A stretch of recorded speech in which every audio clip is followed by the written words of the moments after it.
Hi friends, welcome to my YouTube channel Money Saving Tips Tamil. இன்றைக்கி என்ன topic வந்து பார்க்க போகிறோம் அப்படின்னா எப்படி கோல்டை சேர்த்து வைக்கலாம் அப்படிங்கிறத பார்க்க போகிறோம். ஸோ கோல்டை எந்த மாதிரி வாங்கினா நமக்கு ப்ராஃபிட், நம்ம சிட்டு ஸ்கீம் போகலாமா, இல்லை ரெடி கேஷில் போகலாமா, ரெடி கேஷில் வாங்கினா எப்படி வாங்கலாம், என்னென்ன மாதிரி வாங்கினா நமக்கு ப்ராஃபிட்டு அப்படிங்கிறதெல்லாம் ஃபுல்லாக அந்த வீடியோவில் நான் எக்ஸ்பிளைன் பண்ணியிருக்கேன். ஸோ வீடியோ ஃபுல்லாக கண்டினியூஸாக பாருங்கள். ஸோ அப்போ உங்களுக்கு கோல்டு ஷாப்பிங்கை பற்றி இல்லை கோல்டு சேவிங்ஸை பற்றி உங்களுக்கு ஒரு நல்ல ஐடியா கிடைக்கும். So let's get in to the video.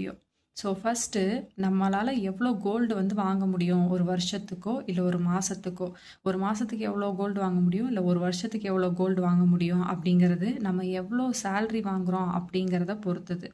ஓகேங்களா? நம்ம சேல்ரி இப்போ ஹையாக இருக்குது அப்படின்னா நம்ம சேவிங்ஸும் ஹையாக இருக்கும். ஸோ அப்போ நம்மளால் நிறையா கோல்டு வாங்க முடியும். அதே நம்ம சேல்ரி கம்மியாக இருக்குது அப்படின்னா நம்ம சேவிங்ஸ், நம்மளோட செலவுக்கே மோஸ்ட் ஆஃப் த அமௌண்ட் போயிடும்.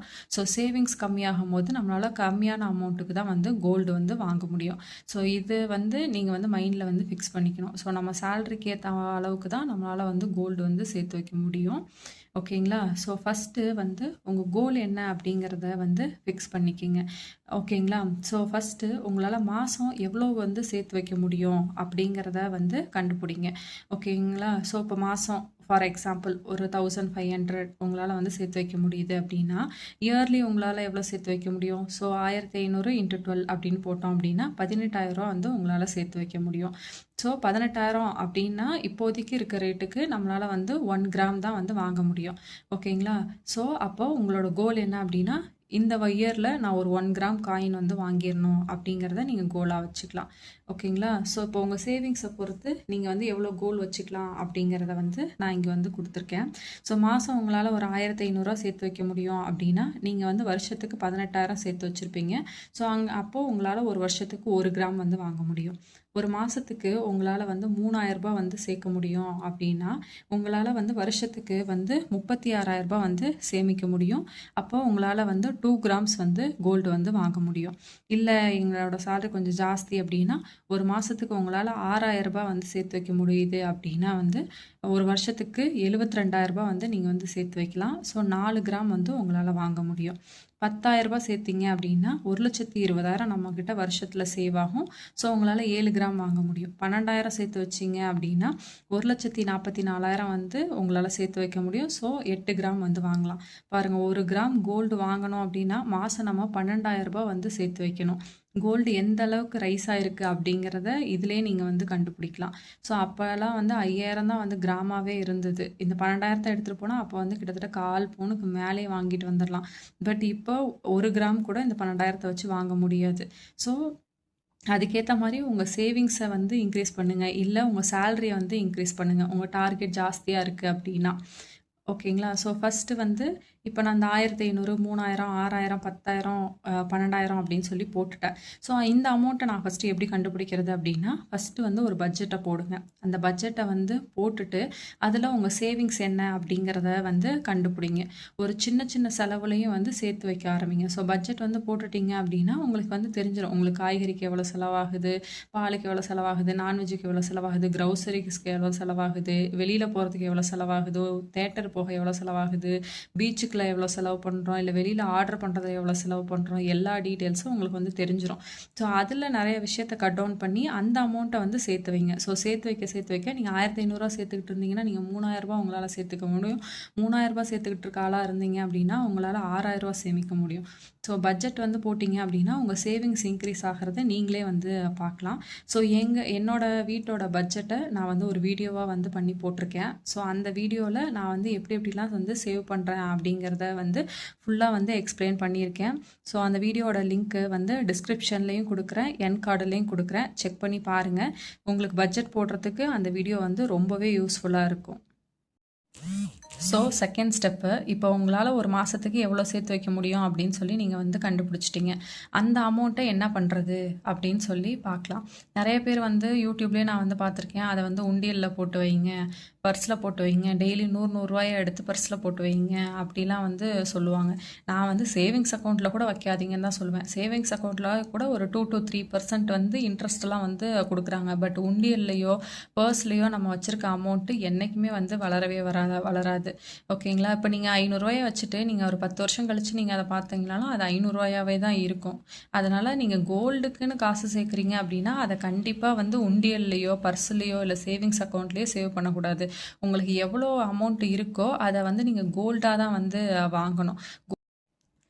100 மில்லிகிராம்ஸில் கூட கோல்டு காயின் வந்து அவைலபிளாக இருக்குது ஜுவல்லரி ஷாப்லாம். நீங்கள் போய் விசாரிச்சு பார்த்தீங்கன்னா உங்களுக்கு வந்து தெரியும். மோஸ்ட்லி எல்லா ஷாப்லேயுமே வந்து 100 மில்லிகிராம்ஸ்லாம் அவைலபிளாக இருக்குது. ஸோ உங்களால் ஒரு மாதம் ரூ. 1500 சேர்த்து வைக்க முடியுது அப்படின்னா கூட உங்களால் ஒரு 100 மில்லிகிராம்ஸ் வந்து வாங்க முடியும். ஓகேங்களா? இல்லை உங்களால் ஆன்லைன்லலாம் பே பண்ண முடியும், உங்களுக்கு வந்து செட் ஸ்கீம்லாம் போடுறதுல நம்பிக்கை, நிறைய பேர் செட் ஸ்கீம்லாம் போடுறதுக்கு இன்னுமே பயப்படுறாங்க. ஸோ அப்படி இருக்கவங்க வேணா போய் இந்த 100 மில்லிகிராம் காயினாக வாங்கி வச்சுக்கோங்க. இல்லை நான் வந்து ஸ்கீமெல்லாம் போடுவேன் அப்படின்னா பெஸ்ட்டு நீங்கள் வந்து ஸ்கீமாக போட்டுட்டு பல்காக வந்து வாங்கிக்கிறது தான் வந்து பெட்டர் ஆப்ஷன். ஓகேங்களா? ஸோ இப்போ நான் வந்து அமௌண்ட்டு சேர்க்குறேன், எல்லாமே வந்து ஓகே. நான் கோல்டு காயினாக வாங்கணுமா இல்லை கோல்டு ஜுவல்லரியாக வந்து வாங்கணுமா அப்படின்னு சொல்லி கேட்டிங்க அப்படின்னா, ஃபஸ்ட்டு கோல்டு காயின். நீங்கள் வந்து எதுக்கு வந்து கோல்டை வந்து வாங்குறீங்க? எனக்கு போட்டு அனுபவிக்கணும்ப்பா, நான் போனால் வந்தால் எங்கேயாவது ஃபங்க்ஷனுக்கு போகிறேன் வரேன்னா எனக்கு போட்டு அனுபவிக்கணும் அப்படின்னா நீங்கள் வந்து கோல்டு ஜுவல்லரி வாங்குங்க. இல்லை எனக்கு போட்டுக்கிறதுக்கெலாம் இருக்குது, இல்லை எனக்கு கோல்டெல்லாம் போட்டுக்க பிடிக்காது, நான் இன்வெஸ்ட்மெண்ட்டுக்கு தான் வாங்குறேன் அப்படின்னா நீங்கள் வந்து கோல்டு காயினாக வந்து வாங்கிக்கோங்க. அதே நீங்கள் கோல்டு காயின் வந்து வாங்குறீங்க அப்படின்னாலும் அதுக்கு மேலே வந்து காயின், அந்த லட்சுமி காயின் இருக்குங்க இல்லையா, அதுக்கு மேலே வந்து ஹூக் மாதிரி வந்து ஒன்று வச்சு கொடுப்பாங்க. அதுக்கு பேர் காது காசுன்னு தமிழில் சொல்லுவாங்க. நீங்கள் அங்கே போயிட்டு காயினோட ஹூக் வச்ச மாதிரி இருக்கும்ல, அந்த மாடல் காட்டுங்க அப்படின்னு சொல்லி கேட்டிங்கன்னா எடுத்து கொடுப்பாங்க. ஸோ அதை நீங்கள் வந்து வாங்கிக்கிட்டீங்க அப்படின்னா வந்து பேங்க்கில் ப்ளச் பண்ணுறதுக்கும் வந்து யூஸ் பண்ணிக்கலாம். நிறைய பேங்க்கில் கோல்டு காயின் வாங்குறாங்க, பட் 50% ஆஃப் பேங்க்கில் வந்து வாங்குறது இல்லை. ஓகேங்களா? அந்த ஹூக்கோட நீங்கள் வாங்கிக்கிட்டீங்க அப்படின்னா எந்த பேங்க்கில் வேணாலும் நீங்கள் வந்து ஈஸியாக வந்து ப்ளச் பண்ணிக்கலாம். நீங்கள் கோல்டு காயின் தான் வந்து வாங்க போகிறீங்க அப்படின்னா நீங்கள் வந்து டிஜிகோல்டு வந்து ப்ரிஃபர் பண்ணலாம். டிஜிகோல்டில் வந்து என்ன பெனிஃபிட் அப்படின்னா, இப்போ நம்ம வந்து எவ்வளோ வேணாலும் அமௌண்ட் போட்டுக்கலாம். உங்களால் ரூ. 100 முடியுதா ரூ. 100 வந்து போட்டுக்கலாம். ரூ. 1000 முடியுதா 1000 போட்டுக்கலாம். ரூ. 10,000 முடியுதா 10,000 போட்டுக்கலாம். ஸோ இன்றைக்கி போட்டுட்டு நாளைக்கு போட முடியலையா, எந்த பிரச்சனையும் இல்லை. ஸோ அந்த மாதிரி நிறையா இருக்குது. ப்ளஸ் நம்ம போடுற அமௌண்ட்டுக்கு வந்து பெனிஃபிட் அப்படின்னு சொல்லி ஒரு பர்டிகுலர் பர்சன்டேஜும் கொடுக்குறாங்க. ஸோ அந்த பெனிஃபிட்டும் வந்து கோல்டாகவே வருது அப்படிங்கிறதுனால நமக்கு வந்து ரொம்பவே லாபம். நான் இதில் வந்து போடுறேன் அப்படின்னா ஜிஆர்டியோட டிஜிகோல்டில் தான் வந்து போடுறேன். ஸோ அவங்க எவ்வளோ பெனிஃபிட் தராங்க அப்படின்னா, ஃபஸ்ட்டு 20 டேஸ்க்கு வந்து 7%, ஃபஸ்ட்டு 120 டேஸ் அப்படின்னா வந்து 4 மாதம், மொதல் 4 மாதத்துக்கு 7%, அடுத்த 4 மாதத்துக்கு வந்து 5% வந்து தராங்க. ஓகேங்களா? இப்போ என்னால் உங்களால் மாதம் எவ்வளோ சேமிக்க முடியும்னு பாருங்க அப்படின்னு நான் சொன்னேன். அந்த ரூ. 1500 என்னை எல்லா மாதத்துமெல்லாம் என்னால் சேமிக்க முடியாது. இந்த மாதம் 1500 சேர்த்து வைப்பேன், அடுத்த மாதம் 2000 சேர்ப்பேன், அதுக்கு அடுத்த மாதம் 500 தான் சேர்ப்பேன், ஒரு மாதம் என்னால் சேமிக்க முடியாமல் போயிடும் அப்படிங்கிற மாதிரிலாம் இருக்குது அப்படின்னா உங்களுக்கு வந்து டிஜிகோல்டு தான் வந்து பெஸ்ட்டு. நான் வந்து ஜிஆர்டி டிஜிகோல்டில் மந்த்லி 2000 ருபீஸ் வந்து பே பண்ணுறேன். அதை எப்படி பே பண்ணுறேன் அப்படின்னா, என்னோட பட்ஜெட்டில் நான் மந்த்லி எக்ஸ்பென்சஸுக்கு, அதாவது வீட்டு செலவுக்குன்னு வந்து எடுத்து வச்சுருக்க அமௌண்ட்டிலேருந்து காய்கறி வாங்குறது, க்ரௌசரி வாங்குறது, அதிலலாம் கொஞ்சம் கொஞ்சமாக மிச்சம் பிடிச்சி மாதம் 2000 வந்து சேவ் பண்ணி டிஜிகோல்டில் வந்து போடுறேன். ஜிஆர்டி டிஜிகோல்டில் ஃபஸ்ட்டு 4 மந்த்ஸுக்கு 7% வந்து பெனிஃபிட் அப்படின்னு சொன்னேன். பட் நான் வந்து டிஜிகோல்டில் வந்து 12.5% வந்து பெனிஃபிட்டாக வந்து வாங்குகிறேன். ஸோ இது எப்படின்னு உங்களுக்கு தெரியணும் அப்படின்னா ஜிஆர்டி டிஜிகோல்டு அப்படின்னு சொல்லிட்டு நீங்கள் வந்து கமெண்ட் பண்ணுங்கள். ஸோ இதில் வந்து ஜிஆர்டி டிஜிகோல்டில் எப்படி வந்து நிறைய பெனிஃபிட்டோட கோல்டு வந்து சேவ் பண்ணலாம் அப்படிங்கிறத நான் ஒரு செப்பரேட் வீடியோவாகவே போடுறேன். நீங்கள் வந்து டிஜிகோல்டில் வந்து இன்வெஸ்ட் பண்ணுறவங்களா இருந்தால் அந்த வீடியோ உங்களுக்கு ரொம்ப யூஸ்ஃபுல்லாகவே வந்து இருக்கும். எவ்வளோ அமௌண்ட்டு போட்டால் நமக்கு வந்து நிறையா பெனிஃபிட் கிடைக்கும் அப்படிங்கிறத அதில் நான் தெளிவாக எக்ஸ்பிளைன் பண்ணுறேன். ஓகேங்களா? இப்போ வந்து கோல்டு ஜுவல்லரி, கோல்டு காயின் ரெண்டுலேயே இருக்க ஒரு பெரிய டிஃப்ரெண்ட் என்ன அப்படின்னா, நீங்கள் கோல்டு காயின் வந்து வாங்குறீங்க அப்படின்னா அதோட பியூரிட்டியை பற்றி நீங்கள் வந்து கவலைப்படவே தேவையில்லை. அதிலே வந்து 916, 22 கேரட்டு எல்லாமே வந்து போட்டிருக்கும். ஸோ அதோட பியூரிட்டியை பற்றி நமக்கு வந்து எந்த கவலையுமே இல்லை. நீங்கள் கோல்டு காயின் வந்து வாங்குறீங்க அப்படின்னா மோஸ்ட்லி வந்து ஆஃபர்ஸ் டைமில் வந்து வாங்குங்க. 0% வேஸ்டேஜ் எல்லாம் போடுவாங்கல்ல, இப்போ கூட அக்ஷய திருதியை வரப்போகுது. ஸோ அக்ஷய திருதியைக்கு 0% ஆஃபர் வந்து போடுவாங்க, நியூ இயர் டைமில் போடுவாங்க, நிறைய ஷாப்பில் வந்து ஃபெஸ்டிவல் டைம்லலாம் வந்து போடுறாங்க. ஸோ அந்த மாதிரி டைம்லலாம் நீங்கள் வந்து கோல்டு காயின் வந்து 0% வேஸ்டேஜில் வந்து வாங்கினீங்க அப்படின்னா நீங்கள் கோல்டு ரேட்டு ப்ளஸ் ஜிஎஸ்டி மட்டும்தான் வந்து பே பண்ணியிருப்பீங்க. ஸோ அந்த 2%ஓ 3%ஓ நம்ம கொடுக்க வேண்டிய வேஸ்டேஜ் வந்து நமக்கு வந்து ப்ராஃபிட் தான். ஸோ அதனால் கோல்டு காயின் வாங்கணும் அப்படின்னா வந்துட்டு நீங்கள் வந்து ஆஃபர்ஸ் டைம் 0% வேஸ்டேஜ் ஆஃபர் டைமில் வாங்கினா பெஸ்ட்டாக இருக்கும். இல்ல நான் கோல்டு காயின்லாம் வாங்கல. கோல்டு ஜுவல்லரி தான் வந்து வாங்க போறேன் அப்டின்னா வந்துட்டு, நீங்க வந்து என்ன பண்ணலாம் அப்டின்னா வந்து, சிட் ஸ்கீம் வந்து போலாம். இல்ல நான் ரெடி கேஷ்ல தான் வந்து வாங்க போறேன் அப்டின்னா, நீங்க ரெடி கேஷ்ல வாங்குறீங்க அப்டின்னா, ஹை வேஸ்டேஜ் ஜுவல்ஸ் எல்லாம் வந்து வாங்காதீங்க. ஓகேங்களா? இப்போ ஒரு 18% இருக்க ஜுவல்ஸ் எல்லாம் வந்து வாங்குறீங்க அப்டின்னா, நீங்க சேர்த்து வச்சதுல கிட்டத்தட்ட 20%க்கு மேல அரவுண்ட் ஒரு கால்வாசிய வந்து அவங்களுக்கு வேஸ்டேஜாவே வந்து குடுக்குற மாதிரி ஆயிடும். ஸோ அந்த மாரியெல்லாம் வந்து பண்ணாதீங்க. முடிஞ்ச அளவுக்கு வந்து சிட் ஸ்கீம் ஸ்டார்ட் பண்ணி அதில் வந்து வாங்குங்க. நீங்கள் சூஸ் பண்ணுற சிட் ஸ்கீம் வந்து ஃபுல்லாக 100% வேஸ்டேஜ் வந்து ஃப்ரீயாக இருக்கிற மாதிரி வந்து பார்த்துக்குங்க. அதாவது அப் டு 18% ஃப்ரீ அப்படிலாம் வந்து சொல்கிறாங்க. ஸோ அப் டு 18% ஃப்ரீ அப்படின்னா நீங்கள் பர்ச்சேஸ் பண்ண போகும்போது 18%க்கு உள்ளே வந்து வாங்கிக்கணும். 18% தாண்டி இருக்க ஜுவல்ஸை வந்து நீங்கள் வாங்கக்கூடாது. நம்ம வேஸ்டேஜே பே பண்ணாமல் தான் வந்து எடுத்துகிட்டு வரணும் அப்படிங்கிறது தான் நம்மளோட டார்கெட்டாக வந்து நீங்கள் வந்து வச்சுக்கணும். சில ஷாப்லலாம் வந்து வேஸ்டேஜ் ப்ளஸ் ஜிஎஸ்டி இதெல்லாம் ரெண்டுமே ஃப்ரீ அப்படிங்கிற மாதிரி கொடுக்குறாங்க. பட் அதோட அந்த மந்த் இருக்குல்ல 11 மாதம் அப்படிங்கிறது 15 மாதமாக வந்து இருக்கும். பட் அது ஒரு பெரிய விஷயம் இல்லை. பட் ஜிஎஸ்டி 3% நமக்கு வந்து சேவ் ஆகுது. இந்த மாதிரி ஷாப் வந்து உங்களுக்கு பக்கத்தில் இருக்குது அப்படின்னா மங்களன் மங்கள்லாம் இது மாதிரிலாம் ஆஃபர் இருக்குது. ஸோ அந்த மாதிரி வந்து உங்களுக்கு ஏதாவது ஒரு ஷாப்பில் இந்த மாதிரி ஆஃபர் இருக்குது அப்படின்னா அங்கே நீங்கள் வந்து சிட்டு ஸ்கீம் வந்து ஸ்டார்ட் பண்ணலாம். நிறையா ஷாப்பில் வந்து இப்போ போத்தீஸு மலபாரில் கூட சேஞ்ச் பண்ணிட்டாங்க. 80% தான் வந்து ஆஃபர் அப்படிங்கிற மாதிரிலாம். இந்த 75% ஆஃபர் 80% தான் ஆஃபர் அப்படின்னா ரிமைனிங் இருக்கிறத நம்ம தான் வந்து பே பண்ணி வாங்குற மாதிரி இருக்கும்.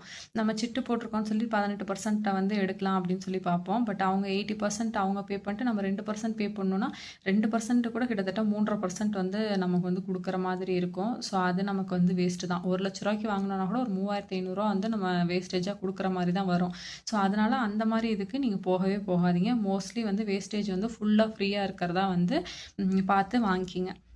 இன்னொன்று வந்து நீங்கள் கோல்டு காயின், கோல்டு ஜுவல்லரி எது வாங்கினாலும் சரி, ஏதாவது ஒரே ஷாப்பை வந்து சூஸ் பண்ணிக்கிட்டு அதிலே வந்து வாங்குங்க.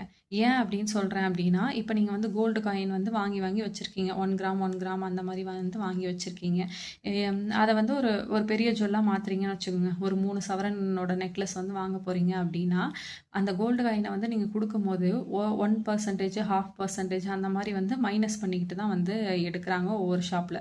ஒவ்வொரு ஷாப் தான் வந்து அப்படியே எடுத்துக்கிறாங்க. ஒவ்வொரு ஷாப்பில் வந்து அது கோல்டு காயினுக்கு வந்து மைனஸ் பண்ணிட்டு தான் வந்து எடுக்கிறாங்க. அதே அவங்க ஷாப்போட கோல்டு காயின் அப்படின்னா வந்து அப்படியே வாங்கிக்கிறாங்க. கோல்டு காயின் கூட அப்படியே வந்து வாங்கிக்கிறாங்கன்னு வச்சுக்கோங்க. நீங்கள் கோல்டு ஜுவல்லரிலாம் வந்து வேறு ஷாப்பில் வந்து வாங்கிட்டு இன்னொரு ஷாப்பில் கொண்டு போய் கொடுக்குறீங்க அப்படின்னா ஷுவராக 3% டிடக்ட் பண்ணிக்கிட்டு தான் வந்து எடுக்கிறாங்க. 3%ங்கிறது எவ்வளோ பெரிய விஷயமா அப்போ இருக்கும் அப்படிங்கிறது வந்து கால்குலேஷனில் பார்த்தீங்க அப்படின்னா உங்களுக்கு தெளிவாக வந்து புரியும். அதனால் ஒரே ஷாப்பில் வந்து வாங்கிக்கிட்டீங்க அப்படின்னா அவங்களோட அதாவது அவங்களோட நகையாக வந்து இருக்கும்போது அவங்க அதை வந்து அப்படியே வந்து வாங்கிக்குவாங்க. ஸோ ஒரே ஷாப்பில் வந்து வாங்குங்க. அது வந்து எப்போவுமே நமக்கு வந்து பெஸ்ட்டாக இருக்கும். இப்போ நீங்கள் வந்து சிட்டு ஸ்கீம் வந்து ஸ்டார்ட் பண்ணுறீங்க அப்படின்னா வந்து எங்கே வந்து உங்களுக்கு நிறைய கலெக்ஷன்ஸ் இருக்கோ அந்த மாதிரி ஷாப்பில் வந்து சிட்டு ஸ்கீம் வந்து ஓப்பன் பண்ணுங்க. ஓகேங்களா? கலெக்ஷன்ஸ் வந்து ஜாஸ்தியாக இருக்கணும். ஏன் அப்படின்னா நம்ம சிட்டு முடிச்சுட்டு நம்ம 11 மாதம் வந்து பே பண்ணி முடிச்சிருவோம். போய் வந்து எடுக்கும்போது கலெக்ஷன் இல்லை அப்படின்னா நமக்கு ரொம்ப டிசப்பாயின்மெண்ட்டாக இருக்கும் பர்ச்சேஸ் பண்ணும்போது. ஓகேங்களா? பிடிக்காத ஜுவல்லரியை 11 மாதம் காசு கட்டி எதுக்கு வாங்கிட்டு வரணும்? அதனால எங்கே வந்து உங்களுக்கு கலெக்ஷன்ஸ் ஜாஸ்தியாக இருக்கோ அங்கே வந்து சிட்டு ஸ்கீம் போட்டு நீங்கள் வந்து வாங்கிக்கலாம். ஓகேங்களா? உங்களுக்கு ஏதாவது ஜுவல்ஸ் வந்து பிடிக்கல அப்படின்னா பர்ச்சேஸ் பண்ணாதீங்க. ஓகேங்களா? அதில் வேறு பிரான்ச் ஏதாவது இருக்குது அப்படின்னா அங்கே போய் பர்ச்சேஸ் பண்ணுங்கள். அந்த மாதிரி வந்து பண்ணுங்க. அதை விட்டுட்டு பிடிக்காத ஜுவல்லரி வந்து நீங்கள் வாங்கிட்டு வந்துட்டிங்கன்னா அதை நீங்கள் வந்து போடவும் மாட்டீங்க. அதை அப்புறம் எக்ஸ்சேஞ்ச் பண்ணலாம்னு சொல்லிட்டு போய் கொடுப்பீங்க. திருப்பி வந்து வேஸ்டேஜ், ஜிஎஸ்டி இதெல்லாம் வந்து கொடுத்து தான் வந்து வாங்குவீங்க. அப்போ வந்து நம்ம ஃபஸ்ட்டு வந்து போட்ட சிட்டு ஸ்கீமுக்கு யூஸே இல்லாத மாதிரி போயிடும். ஸோ மோஸ்ட்லி நீங்கள் என்ன பண்ணுங்க அப்படின்னா என்ன வாங்க போகிறோம், இப்போ நம்ம சீட்டு போட்டால் ஒரு கம்மல் வாங்க போகிறோமா, இல்லை ஒரு தோடு வாங்க போகிறோமா, இல்லை வந்து ஒரு ஜிம்கி வாங்குறோமா, ஒரு ரிங் வாங்குறோமா, ஒரு டாலர் வாங்குறோமா, ஒரு செயின் வாங்குறோமா, என்ன வாங்குறோம் அப்படிங்கிறத நீங்கள் ஃபஸ்ட்டே ஃபிக்ஸ் பண்ணிவிட்டு அதோட கலெக்ஷன் வந்து எப்படி இருக்குது அந்த ஷாப்பில் அப்படிங்கிறத போய் பார்த்துட்டு அதுக்கப்புறம் வந்து சிட்டு ஸ்கீம் வந்து ஸ்டார்ட் பண்ணுங்கள். மணியை திருப்பி திருப்பி எக்ஸ்சேஞ்ச் எல்லாம் போட்டு வேஸ்ட் பண்ணாதீங்க. ஓகேங்களா? நீங்கள் ரெடி கேஷில் வந்து வாங்குறீங்க அப்படின்னா இன்னொரு ஆப்ஷன் வந்து என்ன அப்படின்னா இந்த 50% ஆஃபரு இல்லை அப்படின்னா நோ வேஸ்டேஜ் ஆஃபர்லாம் வந்து போடுறாங்க நிறையா ஷாப்பில். இந்த மார்ச் எண்டெல்லாம் கூட வந்து நிறையா ஷாப்லலாம் வந்து போட்டிருந்தாங்க. இந்த ஜோஸ் ஆலுகாஸ்லாம் அடிக்கடி வந்து ஜோஸ் ஆலுகாஸ், ஜியோ ஆலுகாஸ்லாம் வந்து 50% ஆஃப்லாம் அடிக்கடி வந்து போடுறாங்க. அந்த மாதிரி டைமில் வந்து நீங்கள் ரெடி கேஷ் யூஸ் பண்ணி கோல்டு ஜுவல்லரி வந்து வாங்கிக்கிட்டீங்க அப்படின்னா வந்துட்டு உங்களுக்கு வந்து பெனிஃபிட்டாக வந்து இருக்கும். ஓரளவுக்கு வந்து பெனிஃபிட் வந்து கிடைக்கும். ஸோ அதுக்கு நீங்கள் வந்து எப்போ எந்த ஷாப்பில் என்ன ஆஃபர் போடுறாங்க அப்படிங்கிறத நீங்கள் வந்து பார்த்துக்கிட்டே இருக்கணும். ஓகேங்களா? இப்போ உங்கள்கிட்ட பல்கான அமௌண்ட் இருக்குது அப்படின்னா நீங்கள் வந்து ஒன் டைம் டெபாசிட்டில் கூட போடலாம். ஒன் டைம் ஸ்கீம் அப்படின்னா வந்து என்ன அப்படின்னா, இப்போ நம்மக்கிட்ட இருக்க கோல்டு, நம்ம கோல்டாக கூட இருக்கலாம், நம்மளோட இல்லாத அமௌண்ட்டாக கூட இருக்கலாம். அதை கொண்டு போய் ஒன் டைம் ஸ்கீமில் வந்து கொடுத்துடணும். கொடுத்தோன்னே எவ்வளோ கிராம் அப்படிங்கிறதையும் நோட் பண்ணிக்குவாங்க, எவ்வளோ அமௌண்ட் அப்படிங்கிறதையும் வந்து நோட் பண்ணிக்குவாங்க. ஸோ ஒரு 11 மந்த்ஸ் கழிச்சு அதை வந்து வேஸ்டேஜ் இல்லாமல் நம்ம வந்து இதை வந்து பர்ச்சேஸ் பண்ணிக்க முடியும். ஸோ அந்த மாதிரியும் ஸ்கீம்ஸ் எல்லாம் வந்து அவைலபிளாக இருக்குது. ஸோ உங்களுக்கு வந்து வேணும் அப்படின்னா நீங்கள் அந்த மாதிரி ஸ்கீம்லலாம் கூட இன்வெஸ்ட் பண்ணிக்கலாம். ஸோ அதுக்கடுத்து நீங்கள் வந்து பர்ச்சேஸ் பண்ணுறீங்க அப்படின்னா ஒரு 5 மினிட்ஸ் வெயிட் பண்ணி HUID நம்பரு, ஹால்மார்க் சிம்பிள் அது எல்லாத்தையும் வந்து செக் பண்ணி வந்து வாங்கிக்கோங்க. ஏன் அப்படின்னா வந்துட்டு ஷாப்லலாம் வந்து நம்ம டக்குன்னு நம்ம டிசைனை மட்டும் பார்த்துட்டு செலக்ட் பண்ணி வாங்கிட்டு வந்துடுறோம். அதோட பியூரிட்டி என்ன அப்படிங்கிறத நம்ம என்றைக்குமே வந்து செக் பண்ணுறது கிடையாது. எனக்கு தெரிஞ்சவங்க ஒருத்தவங்க வந்து ஒரு ஜுவல் வந்து வாங்கிட்டு வந்துட்டாங்க. அது ஒரு பிளைன் நம்ம நார்மல் இந்த கோதுமை மாடல் செயின் தான். அவங்க வந்து அதை வாங்கிட்டு வந்துட்டாங்க. அதையும் ஒரு 3 இயர்ஸ் யூஸ் பண்ணிட்டாங்க. 3 இயர்ஸ் யூஸ் பண்ணதுக்கப்புறம் அதை வந்து கொடுத்துட்டு ஒரு நெக்லஸாக வாங்கிக்கலாம், அது வந்து 3 சவரன், அதை போய் கொடுத்துட்டு நெக்லஸாக வாங்கிக்கலாம் அப்படின்னு சொல்லிட்டு போகும்போது அதோட பியூரிட்டி செக் பண்ணால் 18 கேரட் அது. ஆனால் இவங்க பே பண்ணது அப்போ 22 கேரட்டுக்கு பே பண்ணியிருக்காங்க. ஸோ பாருங்கள் அவங்களுக்கு அதனால் எவ்வளோ லாஸ் அப்படிங்கிறத.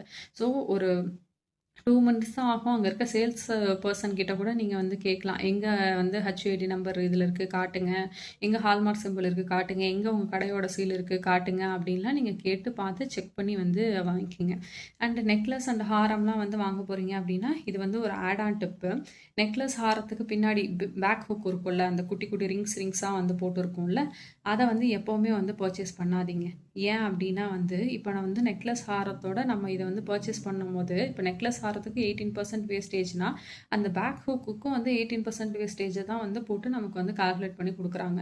ஸோ இந்த மாதிரி நீங்கள் நெக்லஸ் ஹாரம்லாம் வந்து வாங்க போகிறீங்க அப்படின்னா பின்னாடி இருக்க அந்த பேக் செயினை வந்து கழட்ட சொல்லிட்டு த்ரெட்டு போட்டு கொடுப்பாங்கல்ல, ஃபிஷ் ஹூக் போட்டு த்ரெட்டு போட்டு கொடுப்பாங்கல்ல, அந்த மாதிரி வந்து போட்டு வாங்கிக்கிங்க. அதுக்கப்புறம் வந்து தனியாக நீங்கள் போய் பேக் செயின் வந்து வாங்கிக்கிங்க. தனியாக போய் அந்த பேக் செயின் வாங்கினீங்க அப்படின்னா 6%லேருந்து பேக் செயின் வந்து அவைலபிளாக இருக்குது. 6 to 8% தான் பேக் செயினுக்கான வேஸ்டேஜ். நீங்கள் அதை வந்து நெக்லஸ் ஹாரத்தோட சேர்த்து வாங்கினீங்க அப்படின்னா அதுக்கு 18% பே பண்ணும்போது இதுக்கும் 18% வந்து பே பண்ணுற மாதிரி ஆகிடும். ஸோ இதெல்லாம் வந்து கொஞ்சம் யோசித்து வாங்கிக்கோங்க. இப்போ என்கிட்ட வந்து பல்கான அமௌண்ட் இருக்குது, நான் என்ன தான் பண்ணட்டும் அப்படின்னு நீங்கள் கேட்டிங்க அப்படின்னா, உங்களுக்கு நீங்கள் இன்வெஸ்ட்மெண்ட்டுக்குன்னு வாங்குறீங்க அப்படின்னா கோல்டு காயினாக வந்து வாங்கிக்கிறது வந்து பெஸ்ட்டு. இல்லை நீங்கள் ஜுவல்ஸாக வந்து வாங்குறீங்க அப்படின்னா ஹை வேஸ்டேஜ் ஜுவல்ஸை வந்து வாங்காதீங்க. முடிஞ்ச அளவுக்கு வந்து ஒன் டைம் இன்வெஸ்ட்மெண்ட் ஸ்கீமில் வந்து போட்டு வாங்கிக்கோங்க. ஓகேங்களா? ஸோ நீங்கள் வந்து ஜுவல்லரி வந்து வாங்குறீங்க அப்படின்னா நெக்லஸோ ஹாரமோ அந்த மாதிரி இதுக்கெல்லாம் வந்து போகாதீங்க. நீங்கள் பல்க் அமௌண்ட்டில் வாங்கும் போது அப்படி வாங்கும் போது 18% 20% அப்படின்னு சொல்லி வேஸ்டேஜே வந்து நிறையா போயிடும். ஸோ அந்த மாதிரி டைமில் வந்து ஒரு ஷார்ட் செயின் அந்த மாதிரிலாம் வந்து போனீங்க அப்படின்னா ஷார்ட் செயினுக்குலாம் 5 to 8% தான் வந்து வேஸ்டேஜ். இல்லை பாய்ஸ் போடுற காப்பு, இல்லை நம்ம யூஸ் பண்ணுற டெய்லி வியர் பேங்கிள்ஸு, அது எல்லாத்துக்குமே 5%லே வந்து அவைலபிள் இருக்கும். ஸோ அந்த மாதிரி விஷயத்த வந்து சூஸ் பண்ணுங்கள். பட் இதில் என்னோட ஒரு பர்சனல் ஒப்பீனியன் வந்து என்ன அப்படின்னா, இப்போ உங்ககிட்ட ஒரு மோர் தேன் 10 lakhs வந்து இருக்குது அப்படின்னா அதை ஃபுல்லாக கொண்டு போய் கோல்டில் போடாதீங்க. ஒரு 3 to 5 lakhs வந்து கோல்டில் போட்டுட்டு ரிமைனிங்கை வேறு எதுலையாவது இன்வெஸ்ட் பண்ணி வைங்க. ஏன் அப்படி வந்து சொல்கிறேன் அப்படின்னா, don't put everything in one பேஸ்கெட்டுன்னு சொல்லுவாங்க. இப்போ இன்கேஸ் கோல்டு ரேட் இப்போ நம்மளே வந்து பார்த்துருக்கோம். ஸோ 12,000 பார்த்தோம், டக்குன்னு 16,000 பார்த்தோம், 16,000 திருப்பி 12,000 பார்த்தோம். ரொம்ப வாலடைல் ஆகுது இப்போலாம் கோல்டு. முன்னே அந்த 5,000 வந்து நம்ம 2 வருஷம்லாம் வந்து பார்த்துக்கிட்டு இருந்தோம். பட் இப்போலாம் வந்து அப்படி நடக்கிறதில்ல, ரொம்ப வாலடைலாக இருக்குது. அதனால் வந்து நீங்கள் டக்குன்னு இப்போ 10 லட்சத்தை வந்து நீங்கள் கோல்டு வந்து 16,000 இருக்கும்போது வாங்கியிருந்தீங்கன்னு வச்சுக்கோங்க, கோல்டு விலை குறைஞ்சி 12,000 வந்திருக்கும் போது எப்படி மனசு நமக்கு அடிச்சுக்கும். ஸோ அதெல்லாம் வந்து யோசிங்க. எப்போ வந்து கோல்டு வந்து ஜாஸ்தியாகும், எப்போ வந்து கம்மியாகும் அப்படின்னு நம்மளால் ப்ரிடிக்டே பண்ண முடியாது. ஸோ கொஞ்சம் கொஞ்சமாக வந்து பர்ச்சேஸ் பண்ணுங்கள். பல்காக 10 லட்சம் 20 லட்சம் அப்படியெல்லாம் உங்களுக்கு நீடு, மேரேஜ் அந்த மாதிரி விஷயத்துக்கு நீடு இருக்குது அப்படின்னா வந்து வாங்குங்க. இன்வெஸ்ட்மெண்ட்டுக்காக இவ்வளோ அமௌண்ட்டை வந்து ஒரேடியாக வந்து கோல்டில் வந்து போடாதீங்க. இது வந்து என்னோட பர்சனல் சாய்ஸ். ஓகேங்களா?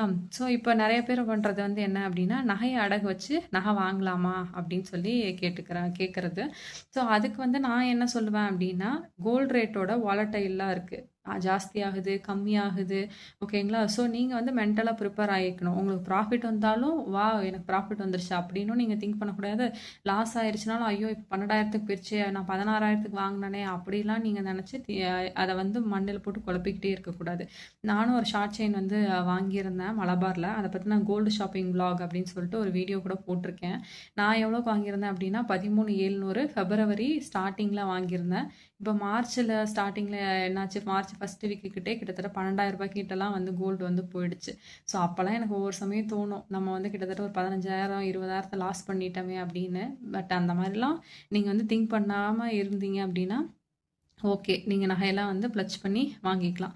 அப்படி பிளட்ஜ் பண்ணி வாங்குறீங்க அப்படின்னாலும், அந்த ஜுவல்லோன வந்து பஞ்சுவலா நீங்க வந்து ரீபேவும் பண்ணிடணும். அதுலயும் நீங்க வந்து கரெக்ட்டா வந்து இருக்கணும். அதையும் நீங்க வந்து பார்த்துக்கணும். ஸோ பெரிய ஃபைனலா ஒரு பெரிய நகை எடுக்கணும் அப்படின்னா வந்து, எனக்கு ஒரு ஐடியா சொல்லுங்க அப்படின்னு கேட்டீங்க அப்படின்னா, ஒரு 5 சவரனுக்கு வந்து நான் வந்து ஹாரம் எடுக்கலான்னு இருக்கேன். அதுக்கு ஒரு ஐடியா சொல்லுங்க அப்படின்னு நீங்க கேட்டீங்க அப்படின்னா, மாசம் மாசம் ஒவ்வொரு கிராமா வந்து சேர்த்து வைங்க. மினிமம் ஒரு 1 கிராம் அப்படின்னு சேர்த்து வச்சீங்கன்னாவே, கிட்டத்தட்ட ஒரு 3 வருஷத்துல உங்க டார்கெட்ட வந்து அச்சீவ் பண்ணிடலாம். எனக்கு இத வந்து இந்த பாயிண்ட் எழுதும்போது ஒரு மாரி ரொம்ப நான் டிஸ்டர்ப் ஆனேன். என்ன ஒரு 5 பவுன் வந்து சேர்க்கறதுக்கு நம்ம வந்து 3 வருஷம் சேவிங்ஸ் பண்ணணுமா? அதுவும் ஒரு மாசத்துக்கு 1 கிராம் அப்படிங்கிறது கிட்டத்தட்ட 15,000 15,000 நம்ம மாசம் சேர்த்தா தான், அதுவும் 3 வருஷம் சேர்த்தா தான் 5 சவரனே வாங்க முடியுமா? கோல்டு எந்த அளவுக்கு இன்க்ரீஸ் ஆயிருக்கு அப்படிங்கிறத பாருங்க. எனக்கு இந்த பாயிண்ட் எழுதும்போது ரொம்ப ஷாக்கிங்காவே வந்து இருந்தது. ஸோ இதுதான் வந்து இந்த வீடியோ. ஸோ கோல்டு வந்து எப்படி வாங்கலாம், என்ன மாதிரி வாங்கினா லாபம் அப்படிங்கிற நிறைய பாயிண்ட்ஸை வந்து இதில் நான் வந்து எக்ஸ்பிளைன் பண்ணியிருக்கேன். ஸோ ஹோப் இந்த வீடியோ வந்து உங்களுக்கு ரொம்ப யூஸ்ஃபுல்லாக இருக்கும் அப்படின்னு சொல்லி நான் திங்க் பண்ணுறேன். ஸோ என்னோட சேனலை வந்து சப்ஸ்கிரைப் பண்ணுங்க. ஸோ அது பக்கத்தில் இருக்க பெல் பட்டனையும் கிளிக் பண்ணி ஆல் அப்படிங்கிற ஆப்ஷனை வந்து கொடுத்துக்குங்க. சப்ஸ்கிரைப் பண்ணுறதுக்கு எந்த அமௌண்ட்டும் இல்லை, பட் யார் பெருசாக சப்ஸ்கிரைப் பண்ணுறது இல்லை என் சேனலை. ஸோ சப்ஸ்கிரைப் பண்ணிக்கோங்க. அப்போ தான் எனக்கும் வீடியோஸ் போடுறதுக்கு வந்து இவ்வளோ பேர் பார்க்குறாங்க அப்படிங்கிற ஒரு மோட்டிவேஷன் வந்து இருக்கும். So two subscribe to my channel. So இவ்வளோ டைம் ஸ்பெண்ட் பண்ணி என்னோட வீடியோவை பார்த்ததுக்கு thank you so much. Have a nice day.